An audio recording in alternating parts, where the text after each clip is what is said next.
بسم اللہ الرحمن الرحیم الصلاۃ والسلام علیک یا سیدی یا رسول اللہ وعلی علیک و اصحابک یا نور اللہ اللہم صلی علی محمد کما تحب و ترضی عنہ۔ پچھلے دن ایک سسٹر نے کانٹیکٹ کیا تھا کہ انہوں نے کوئی ٹیسٹ کے لیے اپلائی کیا ہے جاب کے لیے اور ان کا میرٹ بن جائے، تو میں نے انہیں یہی کہا تھا کہ آپ یہاں محمد صلی اللہ علیہ وآلہ وسلم والا عمل کریں، انشاءاللہ بہت کرم ہوگا، کیونکہ یہ بہت جلدی اثر کرنے والا وظیفہ ہے، مختصر بھی ہے، کرنا آسان بھی ہے۔ تو الحمدللہ جب انہوں نے یہ عمل کیا اور اپنے بھائی کو بھی بتایا، کیونکہ انہوں نے اور ان کے بھائی دونوں نے ٹیسٹ کے لیے اپلائی کیا تھا، تو اللہ کے حکم سے، اللہ کے فضل و کرم سے اور اس وظیفے کی برکت سے ان دونوں کے ٹیسٹ کلیئر ہو گئے اور میرٹ لسٹ میں ان کا نام بھی آ گیا۔ اسی طریقے سے انہوں نے اپنی سسٹر کو بھی بتایا اور اپنی سسٹر کے لیے بھی کہا تھا کہ ان کی سیلری نہیں آ رہی تھی، ان کی جاب کو 9 منتھس ہو گئے اور 9 منتھ کے بعد بھی ان کے پورے سٹاف کی سیلری نہیں آئی، تو بہت پریشان تھی ہیں۔ تو میں نے ان سے کہا کہ آپ اپنی سسٹر سے کہو وہ بھی عمل کریں،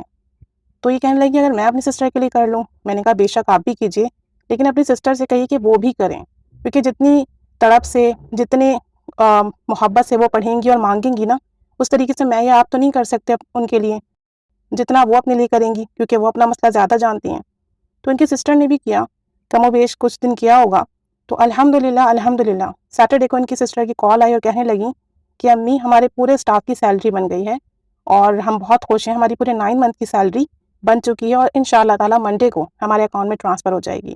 تو بڑا کرم اور فضل ہوا ان پر، ان کی 9 منتھ کی سیلری ٹرانسفر ہو گئی الحمدللہ، بہت خوش ہیں وہ، اور وہ مستقل یہ عمل کرتی رہیں، تو ایوننگ میں بھی ان کی ہاسپٹل میں جاب لگ گئی ہے، مارننگ کی ان کی جاب کی سیلری بھی آ گئی اور ایوننگ میں بھی ان کی جاب لگ گئی ہے۔ اور یہی سسٹر کہتی ہیں کہ میں نے کل رات خواب دیکھا کہ آپ، یعنی کہ مجھے خواب میں دیکھا کہ میں مسجد نبوی صلی اللہ علیہ وآلہ وسلم میں ہوں۔ تو یہ سب اللہ تعالیٰ کا کرم اور فضل ہے، ہم درود شریف پڑھتے ہیں، درود پاک کے اعمال کرتے ہیں، دوسروں کو بتاتے ہیں، تو اللہ تعالیٰ سب کو فیض عطا فرماتا ہے، بتانے والے کو بھی اور کرنے والے کو بھی۔ اور پھر ہم سب ایک امت ہیں، اگر ایک دوسرے کی مدد کرتے رہیں گے، درود شریف پھیلاتے رہیں گے، پڑھتے رہیں گے، تو انشاءاللہ تعالیٰ سب کو اس کا فیض ملے گا اور نبی کریم صلی اللہ علیہ وآلہ وسلم خوش ہوں گے، اور جب ہمارے آقا جان صلی اللہ علیہ وآلہ وسلم ہم سے خوش ہو جائیں گے تو دنیا میں بھی ہمارے لیے آسانی ہوگی اور آخرت میں بھی انشاءاللہ تعالیٰ آسانی ہوگی۔ تو اگر کسی کی کوئی حاجت ہے، کوئی پریشانی ہے، تو وہ یہ عمل لازمی کریں، یا محمد صلی اللہ علیہ وآلہ وسلم والا عمل، اور پھر دعا کریں تو انشاءاللہ بہت کرم اور فضل ہوگا۔